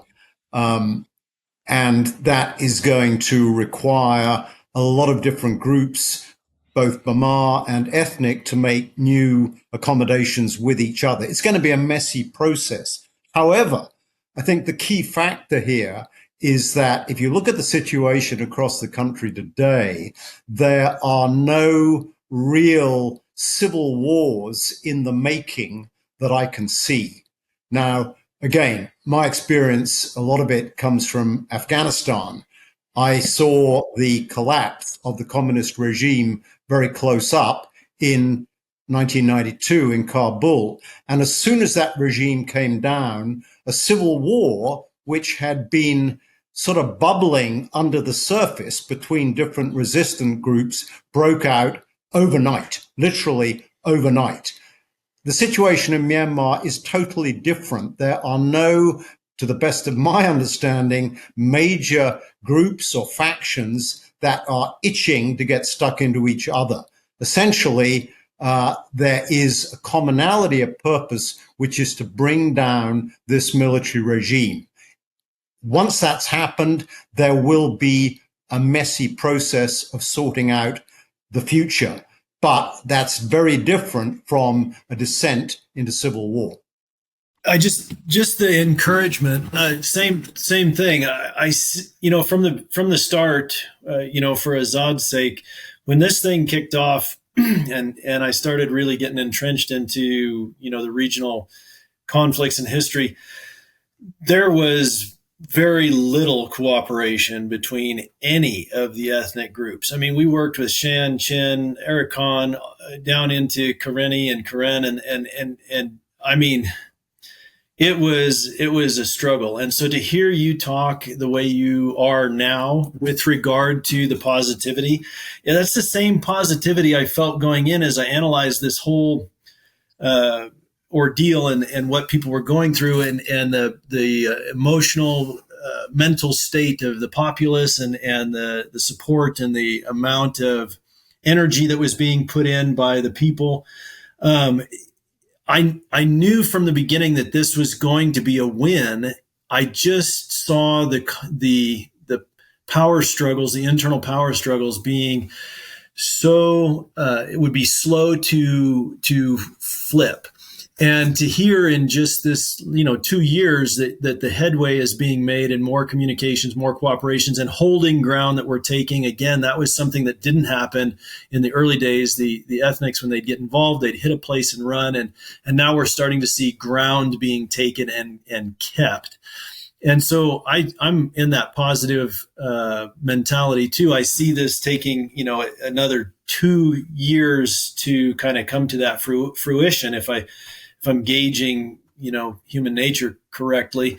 But the concern I think that Anthony brought up is the vacuum that is left. And yeah, there will be messes. It's going to be up to the Bamar to kind of smooth that over with the ethnics, in my opinion, and how that looks in a year or 2 years time, and as they roll through the Bamar proper.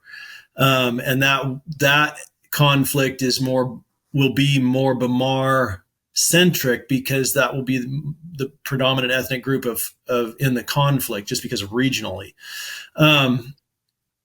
So my part in this was just to say, I too see this has grown in a relatively short amount of time with the amount of barricades that kind of are in this conflict. And so for Azad, like I said, I'm with you. I see the positivity and I see the movement and I see this becoming a win. And like Anthony, I see it in a year, maybe two, taking, and then we're in that situation. We're in this post-fight situation that's going to be interesting as it unravels and the players that come into power, I guess, or into the limelight. So with regards to all of these things, it seems that the international perspective is still relatively negative towards Myanmar. As Anthony was saying, the change that Beijing has demonstrated is quite sudden and quite stark, and all analyses seem to come down to the idea that, well, China looks at the military as more stable, and the resistance, anytime you speak to external stakeholders, the resistance seems to come across as, well, yes, the resistance might be doing well, but it's going to fall apart. It's going to fall to infighting. Everyone here seems to be on the same page. Everyone here is saying that, no, the resistance is doing well. The resistance is not going to collapse into bickering and backstabbing and just a prolonged civil war. Everyone has good intentions and good faith. The question that I wonder, and I know that Azad being boots on the ground, this might be a little bit above your sort of pay grade, as it were. But is effort being made to get this message internationally to show the stakeholders that, no, we are reliable, we are able to collaborate, we are able to cooperate, we are not going to be the Tatmadaw 2.0 as many external stakeholders feared? Because if everyone's on the same page, I think that's very optimistic and that's very positive. But without that international perspective, that international support, and the international vote of confidence, I don't know whether that's going to translate to A, the support that the revolution needs, and potentially more importantly, B, the lack of international support, particularly from Russia, particularly from China, for the Tatmadaw. So I'm wondering, is anything being done to try to spread this message internationally and to show to the stakeholders that this is not what they think it might be? This is not going to devolve into a protracted civil war if the revolution wins. Yeah, well, no, to the degree to which there's some kind of coordinated effort, I can't say that I'm aware of anything like that, other than obviously the NUG has their offices and their people who are talking with foreign governments and things like that. And, some efforts from the U.S. State Department and talking with like various rebel groups also somehow exist. But to what level, I'm, again, like you said, that's a little bit above my head. However, I would like to kind of punch back against the main point, I think, which is this assumption that there has been some kind of like seismic shift in the position of neighboring countries, especially China, as to the position of the junta. I think in terms of cost-benefit analysis, it costs China nothing to support the junta. And when we look at actually the support that they're giving anyway, it's not so, in my opinion, it's not anything compared to what China could do. Like, if we're talking about China wanted to actually, just end this whole situation and put their finger on the scale, then there are some very serious and very drastic actions that China could take that would flip the scales tomorrow. And I think a lot of the frustration that we can see between the junta and China, and a lot of the frequent trips to Beijing and these kind of political things that the junta is trying to secure, is really a reflection of the fact that China has not done all it can to secure the position of the junta. Now we're talking about sending some private security firms and supporting these elections, which anyway everybody knows won't have any effect anywhere, and now mediating some ceasefires with these groups. But in every instance that, at least in my opinion, that you look that China has taken some kind of decisive actions, like enforcing ceasefires or especially closing off borders in Kachin State, these are all mostly economic pressures that China themselves is in some ways very much beholden to, especially in regards to like certain mineral and jade mines and these economic interests that China has along the border. I myself would say that I don't think there has been such a seismic shift, and especially what we can see here in Chin State. Of course, India has their formal relationship with the SAC junta, but the degree to which they could cause a serious headache for the rebels in Shin State currently isn't being exercised. In the same way that the real headache that China could cause for the rebels along the border isn't being exercised. So I would say that China and India and Thailand, unlike us, they're not reading opinion pieces and trying to get analysis from, the newspapers that we're reading and the articles that we're reading. They're the ones that are actually some way, in their own way, know more than we do, if you will. So yeah, I would say that there has not been such a crazy shift, and conversely, I don't think there is any fear that the rebels will be collapsing sometime soon, and conversely, there is no fear that the junta will be collapsing sometime soon. For these neighboring countries, it costs them almost nothing to continue supporting the junta, and likewise, it costs them nothing to continue turning a blind eye to resistance activity happening across their border. I mean, when we're seeing the KIA shooting down junta helicopters, they're not getting anti-air rockets from nowhere, to use an example.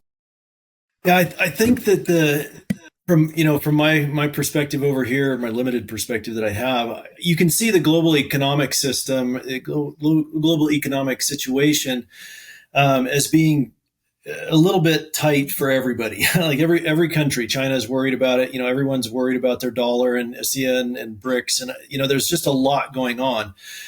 I see the global community becoming tiresome of this type of regime. I see China's struggles with their economic struggles at the moment, and civil struggles that they're starting to spool up. And countries are becoming more isolationistic in their viewpoint and trying to maintain what they have. Now, that doesn't mean their fingers aren't reaching out still. China still has their same goals, and America, the United States, we all have economic goals, trade, everything else. What the junta has done is basically removed Myanmar from its effectiveness in the global community. And I think the community is tired of that a little bit in this region. I don't see support for Min Aung Hlaing and the junta growing at all. I see it diminishing, and this almost ridiculousness starting to be a viewpoint of ridiculousness being levied against that type of regime. And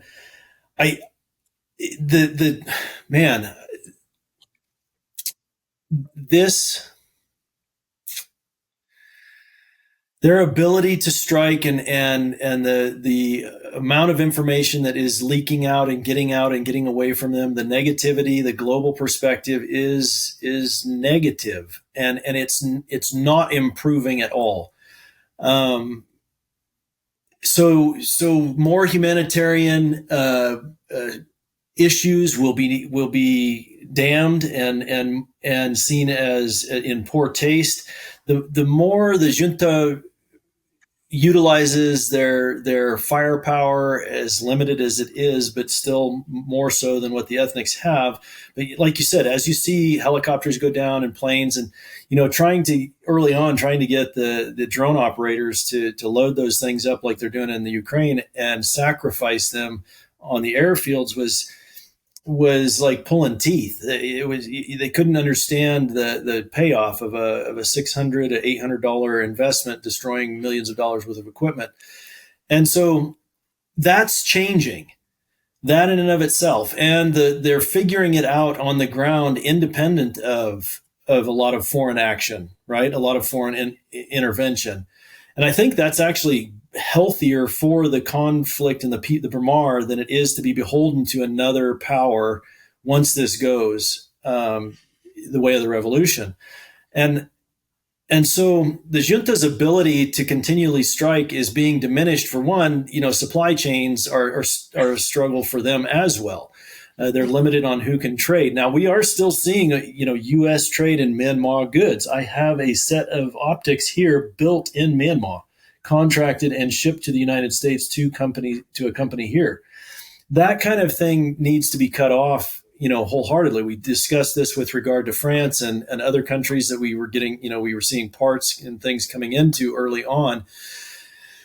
Those types of support legs have to kind of be cut off. But in order to do that, the international pressure has to engage once again in that. And we have in the West, at least, we have some very ineffective governments going on right now. UK, United States, our administrations and those in charge are really struggling with their own. France, their economic system, they've had some collapse in the last week. We're seeing these disruptions, and that is also it is increasing the distaste for more conflict. We're seeing these things rise up almost weekly from Africa to South America into Asia, and of course the Middle East is just a nightmare right now.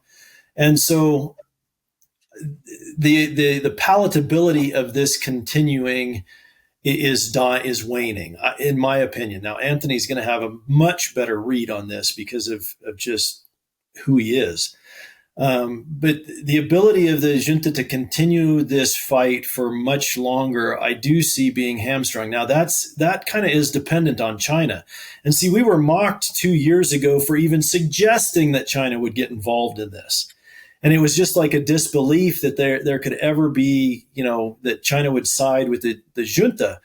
And here, China will side with whoever makes it easier for them to manage economically, like to get what they kind of want. And every country is the same way. They're going to go in with deals that they want. Well, this was something that we brought up early on in the conflict with the National Unity Government to start reaching out to corporate, for the mining. We talked about the natural resources that Myanmar has at its access point that have been completely undeveloped, and starting to open up those economic opportunities with regard to the National Unity Government reaching out and striking those deals for support. And I'm fairly limited in my international knowledge of how those backdoor deals kind of go about. And Anthony would have much better insights into that. But in my opinion, like I said, this is weakening, and you will see less and less support going to the junta. And because the rebellion, has been self-sustained for the most part, if they can maintain that to the end, they will have much more national autonomy at the end of this, and in directing their own future. That's kind of where I sit in that. Yeah, I mean, obviously things have shifted pretty dramatically. But I think it would be a mistake to underestimate the manner in which 1027 and its results came as a real wake-up call to this regime. I think up until the last 3 months of 2023. In other words, 1027 started on the 27th of October, and then you saw November, December, and the ceasefire in January. Over that period, this regime really woke up to the fact that it was dealing with something that it had just not considered possible before, and it was facing severe defeats. That's been a real wake-up call. And what we've seen since then, as a result of that, is an attempt, and it's still in the balance, to get a handle on manpower, right, through conscription, through the reserve forces law, through a variety of mechanisms to check the wastage of manpower, and also to ramp up, and this goes back before 1027, but nonetheless has been accelerated since then, to ramp up the air war, particularly in terms of drones. And what's been happening in the last months in terms of drone warfare does not bode well for the coming year. So where do they stand now? Clearly, their confidence has been shaken, but it would be a real mistake to write these folks off. And I can't remember whether it was Azad or Mark who made the point earlier. These guys are not coming down in the coming year. The coming year is going to be, I believe, decisive in terms of defining the trajectory of this war, whether the resistance, and this goes back to what I was talking about with regard to PDFs in the heartland, whether the resistance with the assistance of EROs in terms of training, munitions, advice, can, in the heartland, form essentially something approaching a more regular armed force, right? As distinct from a plethora of different groups. That on the one hand, and on the other hand, whether the Tatmadaw continues to build on the still limited, I'm not going to call them successes, but the limited extent to which it has been able to check the slide that 1027 began, right? There was a disastrous slide that began with 1027 that continued through much of this year. What I'm looking at now is a process of their checking that slide, of digging in, of saying enough, and we need to build back up again. So you got two, in the coming year, you're going to have these two conflicting trends in conflict. On the one hand, whether the resistance can get its act together in the heartland, and on the other, whether the Tatmadaw can build on its very limited capacity to prevent ongoing defeats. So I think that's how I would see the situation right now. This coming year, in short, will be very decisive. I don't see this war. I mean, the war could go on for several more years, but the fundamental trajectory will, in my assessment, be decided in 2025. And I think that's a very sage way to put it. I think we've had a lot of disappointments in the past with make or break years where people say, well, this is the year where the conflict will end. And so I appreciate that perspective of saying, well, the coming year will not necessarily end the conflict, but it will be decisive and it will tell us what the trajectory certainly is. And I appreciate that.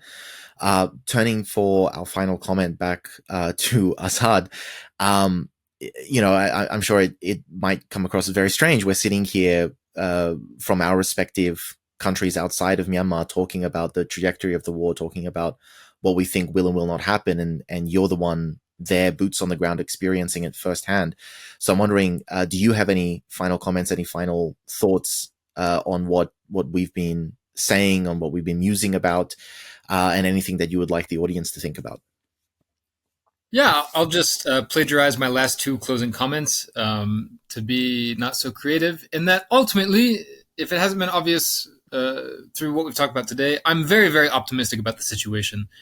I mean, I really don't try to listen too much to, no offense to our friend Anthony here. He is obviously a very prominent analytical expert and has had his opinions featured in lots of very important places.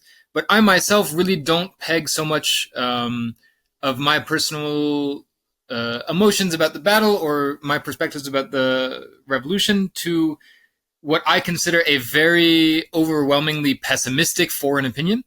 I think, I don't know, maybe I'm not the only person with that opinion, that a lot of the coverage about Myanmar is kind of this very nitpicky, surface level, at least from the mainstream outlets, this very surface level overlook at a very complicated situation that leaves a lot of people who maybe don't know the entire situation, leaves them feeling very uneasy, like, how will it go? Okay, they're fighting a dictatorship, but the situation is very difficult. Really, from my experience here in the last year, from every trajectory that I can see, is that no matter how difficult the road will be ahead of us, surely it won't be one more year, it won't be 2 more years, maybe it will be a very long time. I cannot imagine in the short future, some kind of rapid collapse of the junta in the same way that we're seeing in other places. So ahead of us is a very long struggle that will have lots of sacrifice.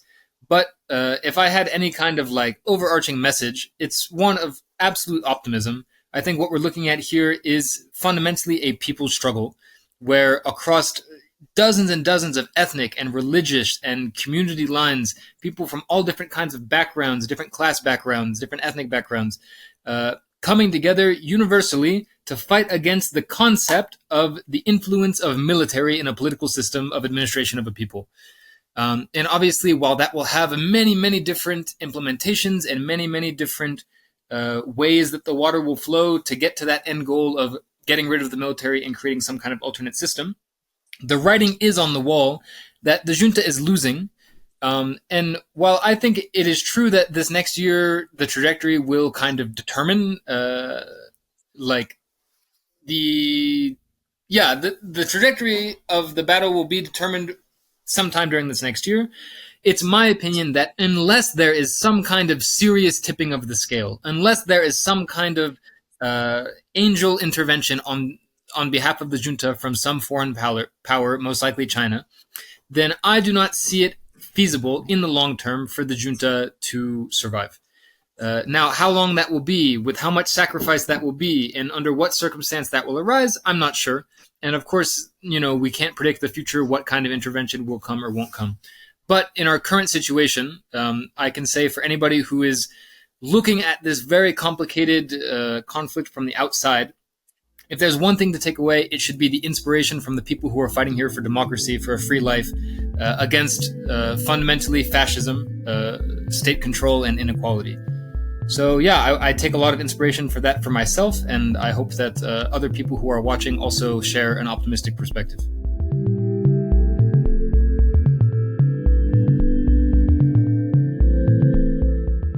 Many listeners know that in addition to running these podcast episodes, we also run a nonprofit, Better Burma, which carries out humanitarian projects across Myanmar.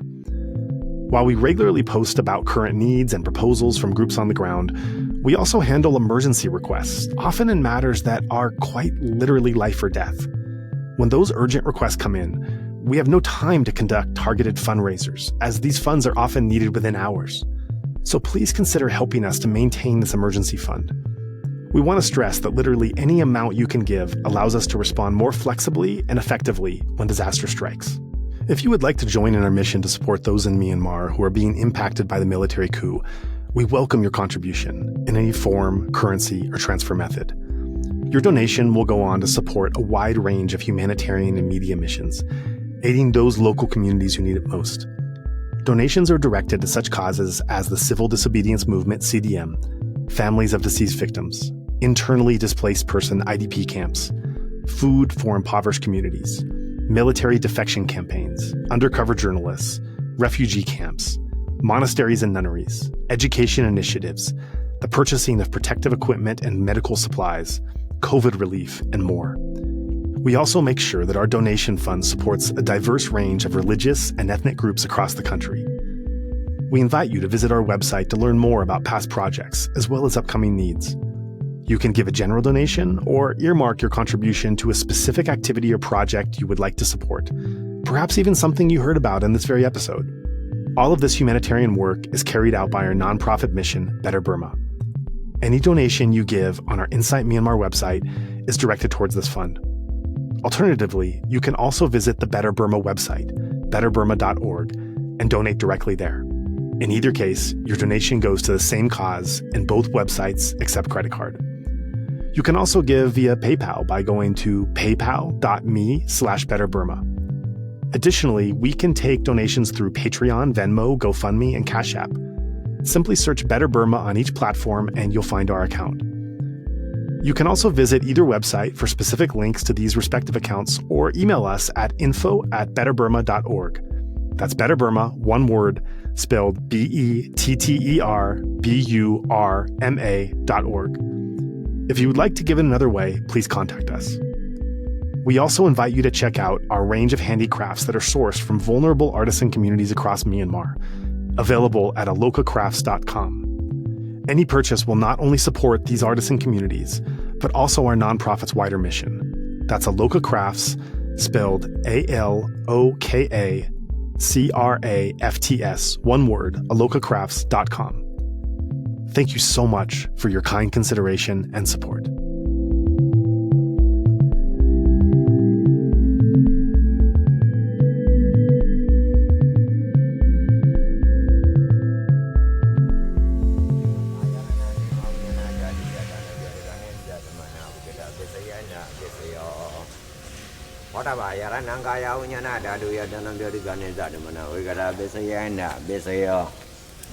Oba yarananda dayananga yaranaya dayanam boda yaranam